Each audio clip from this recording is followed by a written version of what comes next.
Hello, nice to see you on my channel, Hearts and Shadows. Enjoy watching. My name is Raymond. When my stepdaughter, whom I've raised for most of her life, sent me an email telling me not to come to her wedding, a few days before her wedding. She claimed I treated her badly when she was staying under my roof, and I have no place in her special day. Reading her email broke my heart, but I knew what to do. My stepdaughter wasn't prepared for what came after that email. Stick with me as I take you through how it all unfolded. I met Victoria, my stepdaughter's mother, many years ago, and it didn't take long for me to realize she was different. She had a charm about her that was hard to resist. From the moment we started talking, there was a connection. Victoria was a widow when I met her. She had lost her husband in a car accident, something that hit her hard, of course. But she was focused on raising her daughter on her own. At first, I wasn't sure if I could handle the idea of becoming a stepfather. It was hard for me to wrap my head around. I had heard stories about people who stepped into that role only to end up rejected by their stepchildren. I wasn't blind to the challenges that came with raising someone else's child. How could I step into that role and be a real father figure to her? But after thinking it through for a while, I realized that the only way forward was to try. Sure, there were risks, and yes, it might not be easy, but I was in love with her mother, Victoria, and I couldn't just walk away from that. So, after careful thought, I decided to marry Victoria. I knew it wouldn't be perfect. There would be bumps along the way, but I figured it was a fair compromise. I also had a son from a previous marriage. He was a bit older than Victoria's daughter, and he lived with his mom, but he came to visit me regularly. I could see how important it was for Victoria to accept him, just as I saw the importance of accepting her daughter. I knew it would take time, and it wasn't going to be easy, but I was ready for that challenge.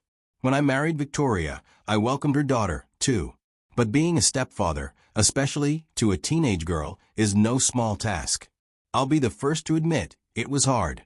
Adolescence is a tough time for any kid, let alone when you're trying to figure out where you fit in, who you are, and how to deal with all the changes your body and mind are going through.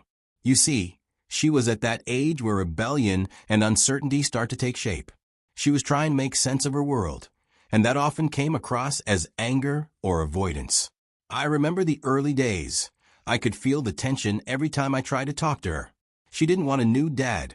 She wanted her life to stay the same, and I was part of the reason things were changing. Victoria tried to explain to her why we were getting married, why they were moving into my home, but no matter how many times she said it, it didn't change how her daughter felt. I was a stranger to her, and in her eyes, I was the guy who was coming in and replacing her father, even though I wasn't trying to do that at all. I knew being a stepfather wasn't going to be easy, but I also knew I had a responsibility here. I was married to Victoria, and that meant her daughter was part of my life now, whether it was easy or not. I had to keep showing up, even when things weren't going the way I hoped. It didn't matter how much she pushed me away, I wasn't going anywhere. I started with small things that might show I was trying to be a positive influence. I would buy her things she might like or need.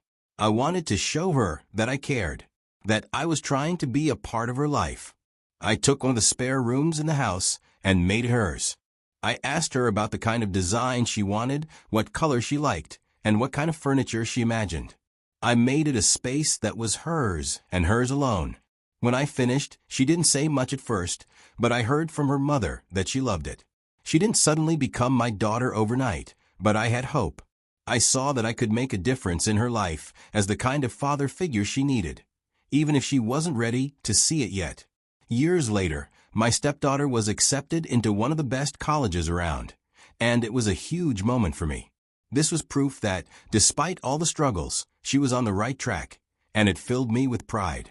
She had always been stubborn, no doubt about it. And as much as I tried to guide her, I knew I'd never win her over with grand gestures or forced affection. But seeing her getting into one of the best colleges made me feel happy. She had earned it on her own, and I couldn't have been prouder. I didn't want her to face the same financial strain that so many college students do, worrying about how to pay for their education, accumulating debt right from the start. So, I made a decision. I covered all of her fees. I figured that if I could relieve her of that burden, She could focus entirely on her education without constantly worrying about finances. Victoria, her mother, was thankful. She didn't have to worry about her daughter's education anymore, and it meant the world to her that I was willing to step in and do this. To me, it wasn't a big deal. It was just what needed to be done. I would have done it for any of my children, and that's how I saw her. I made sure my stepdaughter had everything she needed to feel comfortable. I sent her stipends regularly to make sure she didn't have to ask for money whenever something came up. And though she never called me directly for anything, I always found out what she needed through her mother. I didn't need her to say thank you. I just wanted her to know I was there for her, no matter what. I kept telling myself that our relationship was evolving slowly but surely. Maybe one day she would understand everything I was doing for her. Maybe she wouldn't, but either way, I was there for her. I always had been. As my stepdaughter neared her final year in college, I overheard her talking to her mother about her plans to get married. She'd been with her boyfriend for years, and I was happy for her. I was glad to see her moving forward with her life, and I truly supported her decision. I had watched her grow over the years, and while our relationship wasn't perfect, I knew that she was making a big step into adulthood. Getting married, to me, seemed like a good thing. She had found someone whom she seemed to love and trust, and I couldn't help but feel proud. But there was something a little unsettling that came with all of this. When the day of her graduation arrived, I was excited, like any father would be. But then came her request. She wanted only her mother there. At first, it threw me off.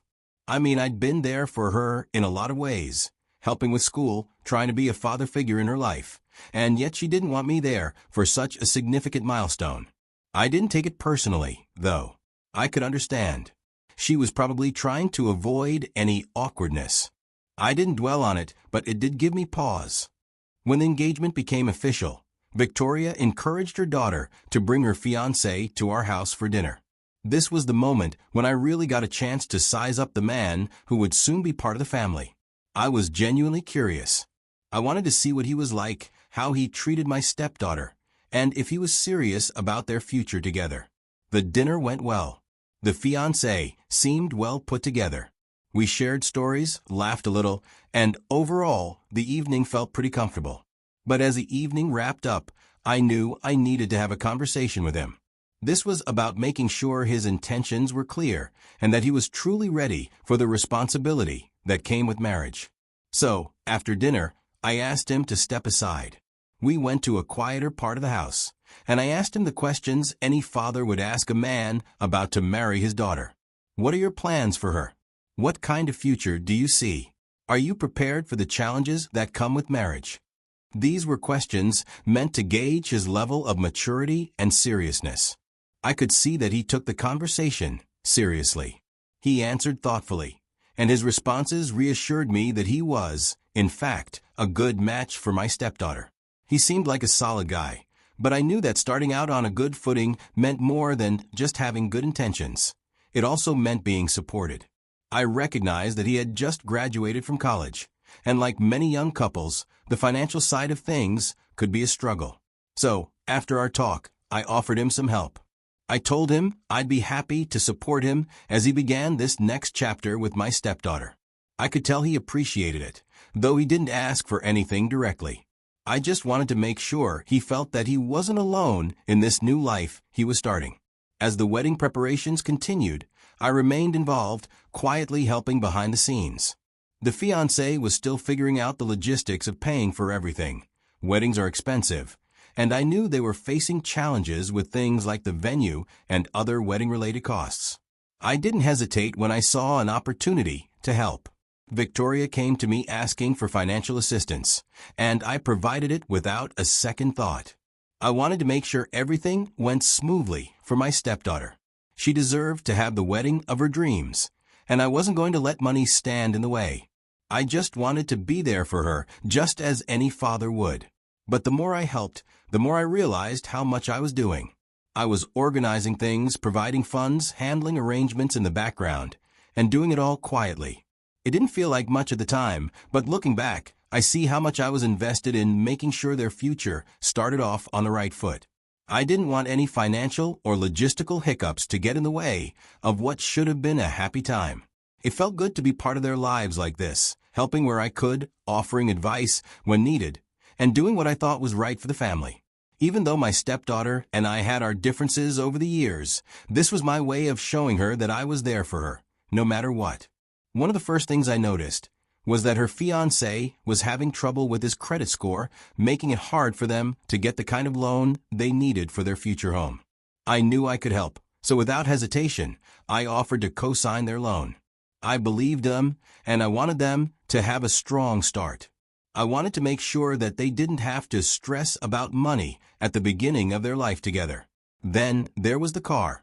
My stepdaughter had always talked about how much she wanted a nice family car that's reliable and spacious enough for their growing family. I knew how much it meant to her, and I decided that I would surprise them with it. Only her mother, Victoria, knew about the surprise, and I was excited to see my stepdaughter's reaction. Everything I was doing felt worthwhile. Every bit of money I spent, every effort I put into making sure their wedding day went smoothly, was for family. I wanted to make sure my stepdaughter had the kind of day she could look back on and remember with happiness, not with worry about bills or last-minute problems. This was my way of showing her that I cared, that I was here for her, and that I wasn't going to leave her hanging. I was doing it because I believed in them. I wanted them to have the best start possible, and I wanted to make sure they had a solid foundation to build their future. 3 days before the wedding, I was sitting at my desk one evening, sorting through work emails, when an email from my stepdaughter caught my attention. I paused for a moment, wondering why she was emailing me. With how close we lived and how often we were in contact, it seemed odd that she wouldn't just pick up the phone or even come over to talk if she had something important to say. But I opened it anyway, not knowing that this email would completely change everything. As I read through the email, my heart sank with each word. She told me bluntly that she didn't want me at her wedding. She went on to explain that she was holding on to grudges from when she was 17, and apparently I had treated her badly during those years. Specifically, she accused me of not buying her the car she wanted for her birthday, and said I was too controlling. She didn't go into much detail about what that control meant, but she made it clear that my actions had hurt her, and she hadn't forgotten. I was completely blindsided. Heartbroken doesn't even begin to cover it. I had been patient with her struggles and tried to create a relationship, even when she didn't seem ready to accept me. I had poured so much into trying to be a good stepfather, and now it felt like it had all been for nothing. As I kept reading, it became even clearer. She was telling me that she didn't need me anymore. Her fiancé, according to her, would provide for her, and he wouldn't control her the way I did.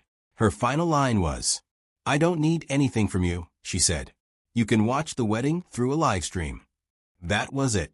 I felt like I had been slapped in the face.